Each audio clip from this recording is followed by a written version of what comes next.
In HVAC, you can get your work done fast, you can get it done cheap, or you can get it done well. Pick two.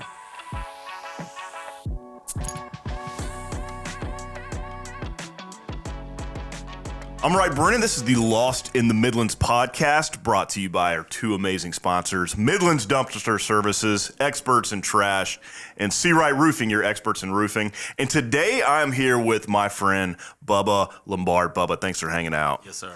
Bubba with SWAT Heating and Air. Bubba, what does SWAT stand for? SWAT stands for Servicing and Working All Types. Heck yeah, you guys have a really cool business name, and that's a pretty cool quote that you picked out. I've heard it in the roofing world as well. So yes, sir. I feel like it kind of broadens to all trades. And, yes, sir. And we were just talking about, all the work you guys do and all the ins and outs, and I'm excited to hear more about y'all's business. And before we get to that, I want to hear a little bit about your beginnings. How did the business start? Where are you from?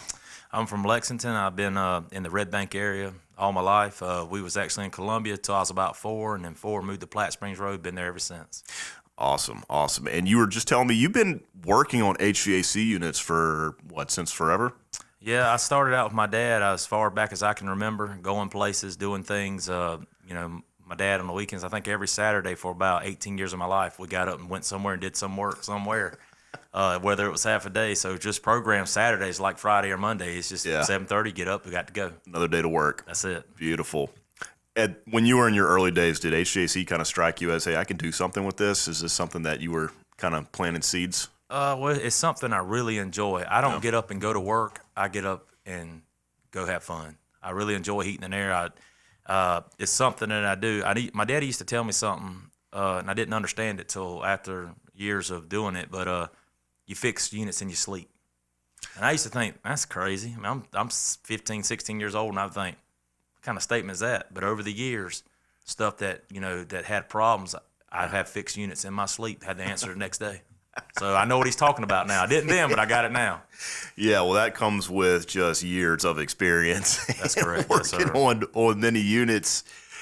At what point did you decide to, tell me a little bit about the process of opening the doors of SWAT Heating. Open the doors. I've always wanted to have my own business. I had one man tell me, he says, you're never going to be happy till you do.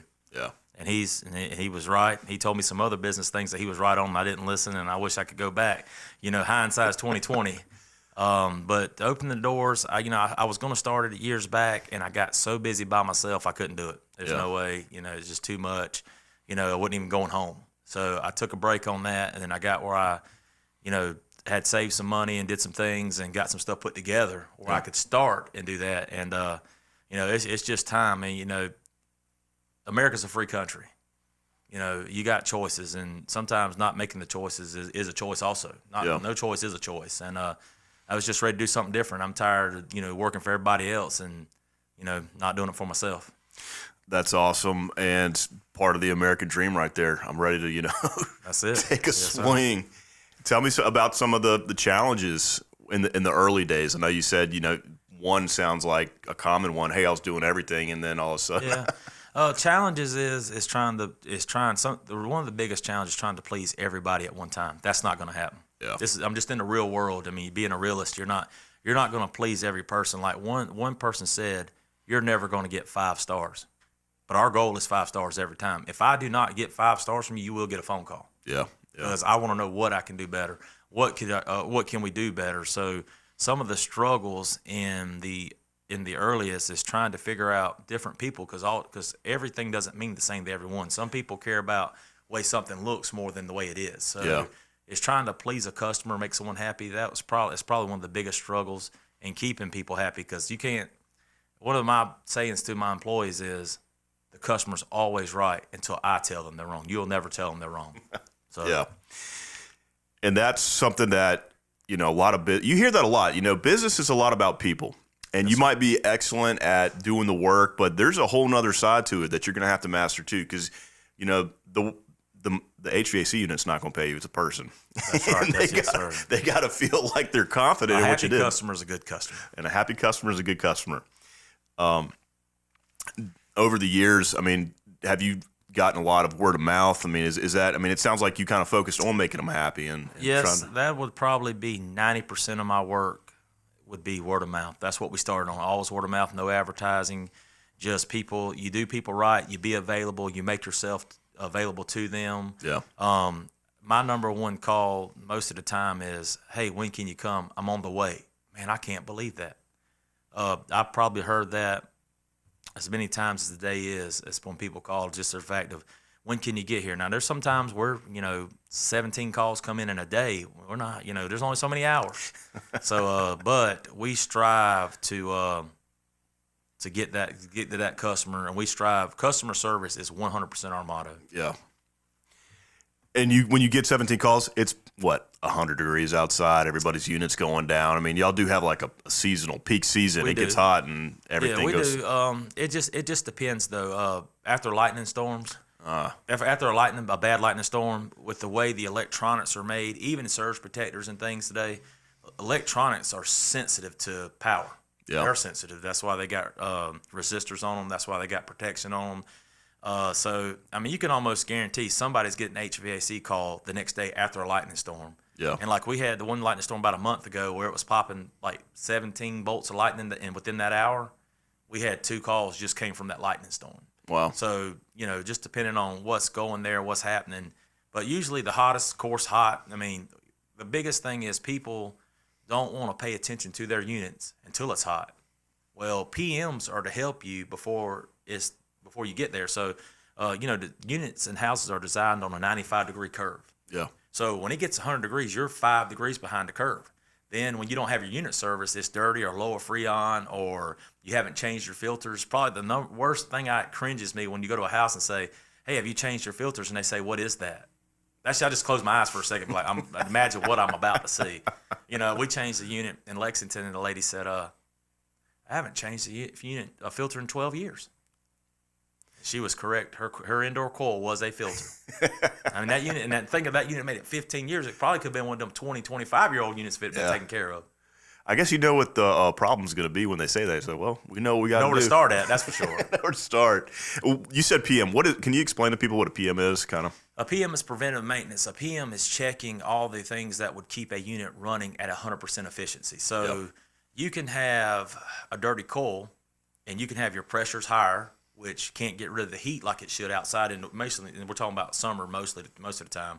Yeah. So not having a dirty coil can make your pressures higher. Yep. We can't dissipate the heat as fast as we should. It'll make your electric bill. The higher the heat, the more the load, the higher the amps you pull. Yeah. So checking freon, pressures, temperatures, there's a guideline that your unit should fall in. And there's a certain point where we say, hey, your unit's not in the guideline. We either need to fix it or you're just wasting energy. So a PM will let you know what is there, what we can do to get it fixed, or if it's, sometimes we have units. We changed the unit the other day, 32 years old. Wow. It's not worth putting a compressor in a 32-year-old unit. It's just not worth it. There's no other warranties on it, and the money that you would put into it, it's not there. So, so preventative maintenance is would help you keep at 100% efficiency, help keep you from breaking down. Yeah. So like most, the first thing I do when I train a tech is I see if we check the amps on a motor. But reach in there and grab the bearings. If the bearings are clicking, it's already behind. So you know what it's probably going to call you, that 100-degree day, 105, especially if it's in the sun, you're liable to have a call. And if you just did a PM and didn't do a good one, didn't check the bearings or didn't check this, you're liable to get a back call. And if it's in 30 days, a customer automatically says, why didn't you check that while you're here? So there's a guideline that you go by. So we check pressures, temps, we check electronics, we check for wires, anything that would be simple to stop that unit from running. And preventative maintenances do cut down on HVAC calls, and a preventative maintenance is cheaper than an HVAC call. So it's money savings. That's what it is. This is Wright Brennan, the owner of C. Wright Roofing. When it comes to the maintenance of your roof, you want to know that you have an experienced team that knows what they're doing. And with 10 years in the business, we check all the boxes. Leaky roof, storm damage, or just overdue on maintenance, give us a call at 803-828-4181 for a free estimate. Again, that's 803-828-4181. And remember, our commitment is to roof it the right way. And you're talking about your techs, the process they go through. I know, what brand do you guys represent? Oh, we represent Goodman. Goodman. I've been putting them in for 30 years, roughly, 22 officially, but been putting them in. And I I've had maybe, I don't want to be as close as I can, maybe 40 warranty calls that are actually warranty calls.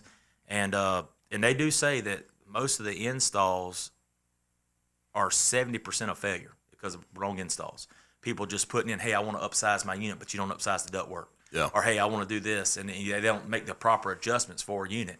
So probably, but some of them, I know one time we had leaking coils, and it wasn't just Goodman. It was, I remember that year, every time I went through a neighborhood, a guy was walking out with his leak detector. We already knew what the problem was. It was like for about a 2-year span that everybody had leaking coils. So, that is a process with the new Freon. It's a higher pressure. It's double the pressure, actually. So, you got to have stronger coils. And, I think they resolved a lot of those problems. We still got some of it, but nothing's going to last. It's eventually going to break down. I know one thing, just, being a homeowner and not knowing much about HVAC is I'm always worried what the mechanic, the tech, whoever is going to say, because I don't know. Yes, they might say, hey, look, it's in terrible shape. And, I'm just like, okay, well, what do I need to do? So how do you guys, make people feel comfortable about that recommendation? Hey, look, it's time for a new unit, and I'm Well, the main thing is, I'll say this. Whenever a person looks at your unit, if my tech ever, or either myself, any of us ever come to you, we always give you an option to fix it first. We're not just replacing units. We're not my biggest fear of hiring people until I really know what they know and what they're doing is two things are going to happen. Yeah. Either one, they're going to try to replace the unit because they don't know how to fix it. And you get to a backing point, that is a possibility. So, I quiz and check everything. We actually have a check sheet that we go through, and those answers go through, and you can see what is actually happening there. But for a homeowner, we actually break it down and try to explain it. We take pictures. We show things. We just don't, I've had people say, hey, this guy just did a PM or did an inspection letter. He never got a tool off his truck. That's a problem. That's a problem. He never took a tool off. No, he just walked around the house and looked at a couple things. That's not efficient. Right. So, when you say, oh, well, he was $50 cheaper. I bet he was. I'm going to go with him. Didn't take no tools off the truck out. What are you doing? So the thing about letting a customer know is first of all, if a customer doesn't believe you, and if you can't win their heart, and that's our goal, is to be honest, dependability, and win the customer's heart. That is my goal of every customer I walk out. Because if they don't trust you, there's no good communication. Right. I want every word to be said that they understand, to break it down to them. And we use good analogies. We try to break it down as simple as we can so they understand it. Now, they may not understand all things, but you're never going to get, oh, your unit just needs to be replaced. You're going to have a reason why, and you're going to have an option to fix it. And that option will be theirs. There's never been one time, oh, you just need to replace the unit. Unless we come across, they done cut the coils out, it's been stripped. You're not fixing that. Vandalism's a different story. Yeah, and I guess y'all come across some of that. So. We do. It's sad to say that. Let's just say an average house, a condenser on a house. Let's just say the average cost just to replace condensers. Let's just say $2,800. If they cut the coils out of your unit at your house, they'll be lucky if they get $75. But it's going to cost you roughly $2,800 to fix it. My gosh. Yes, sir. That is terrible. Well, it's good that there's people like you guys out there in the field who are helping customers kind of get through some of those tough situations. Yes, sir. And who is your best customer? Who would you say is the customer that you guys, I've got lots and many good customers. It's hard to say that, but I've got one that stands out in mind. His name's Harold Paget, and he's just been there for the years. I've known him since out of high school. Yeah. Every time I've needed something, you think, hey, what we gonna do tomorrow? He calls. He's just been a good customer. He's been dependable. Yeah. Not only just a customer, but just a real person. Just straight up with you. Doesn't even ask a question. We have enough faith and trust in each other. We go together. It's kind of like, salt and pepper. Yeah. They're gonna both be on the table at the same time. You've built a strong relationship with that customer. Yes, sir. Sounds like, yeah. Speaking of relationships and customers, how has B&I impacted y'all's business? B&I has been terrific. You hear stuff, you're always going to have a complaint from an unhappy customer sometimes. Yeah. And like you said, you're never going to always get the 5 stars, but I give B&I 5 stars. And I will say, I think, there might be someone out there that says their group's better, but I got the best group. I got the best people, hands down, from not just being in a B&I group, but off the record. Yeah. Just real people. Yeah. And we talked a while back about people, what you are on the inside. That's the real you. And I really feel like on our B&I, we have real people. We got the best. You guys really do focus on relationships, and that is awesome. It's not just you guys are the experts; you're the experts plus. You know, Yes, you can build a relationship, and like you just mentioned, and then you have a long-time customer. That's an asset to you guys. What about some advice to somebody who's thinking about going out on their own and starting an HVAC company? What can you tell them? It's a headache. There is some headaches to it getting started. To find not only having dependable customers, but having employees and having a group that you can depend on. You know, my motto is, and this is how it is: if you say you're going to quit on me, the third time you tell me that, I help you leave. You know, if I can't depend 100% on you, Yeah.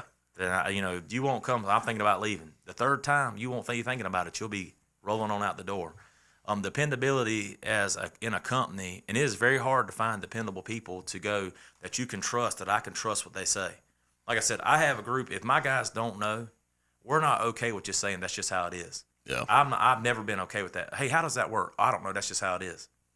I would go home after work when I was younger. I would go take stuff apart. I would play. I would figure out why. I want to know the mechanics of it. And this is the problem, I think, in a lot of days with new oncomers in the HVAC world is they don't have the mechanics. So when they don't understand the electronics, they don't understand why or what it's supposed to be doing. They can't fix it. Yeah. If you can understand why and what it's supposed to be doing, you can start going backwards to why is it not doing it. Right. And if you don't know, you don't know. So that's probably, but the dependable employees and having that customer base will probably be the two, because you can have enough dependable employees and not have enough work to take care of them. And that's a struggle. You know, that's a thing that you would worry about, because you're not only, as a business owner, you don't look at the fact of whether I have 5 kids at home I feed. Now I have 5 employees that I'm feeding also, and they depend on me just like my kids do. Yeah. You know, it's the same way. So probably the biggest thing is employees and just having that relationship that I would want to have a better relationship with my employees than I would my customers, because they're family. Well, you know, this is not just hey, we throw you to the curb, go. Yeah. And I've worked for several different companies, and I worked at one company for 3 months, not gonna say the name, but they went through 17 employees in the 3 months I was there. I was like, 17 different people. I mean, that's how they come and go. That's a lot. So I don't want that. I want to have a family relationship. I want it to be a family business. I want it to be able to. I'm not good with a corporation. I don't want to ever think of my employees as a number. Yeah. Ever. Where can people find you?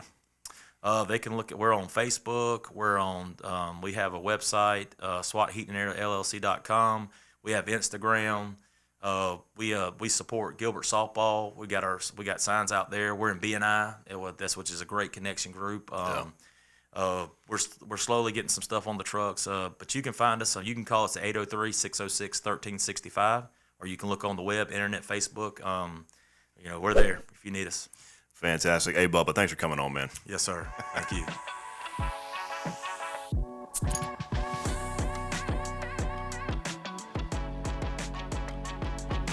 Hey everyone, many thanks for watching. If you enjoyed this episode, give us a follow and click the bell to stay up to date on future episodes, or click the link to watch another previous episode. Also, don't forget to like, share, and please leave us a comment. We'd love to hear your feedback.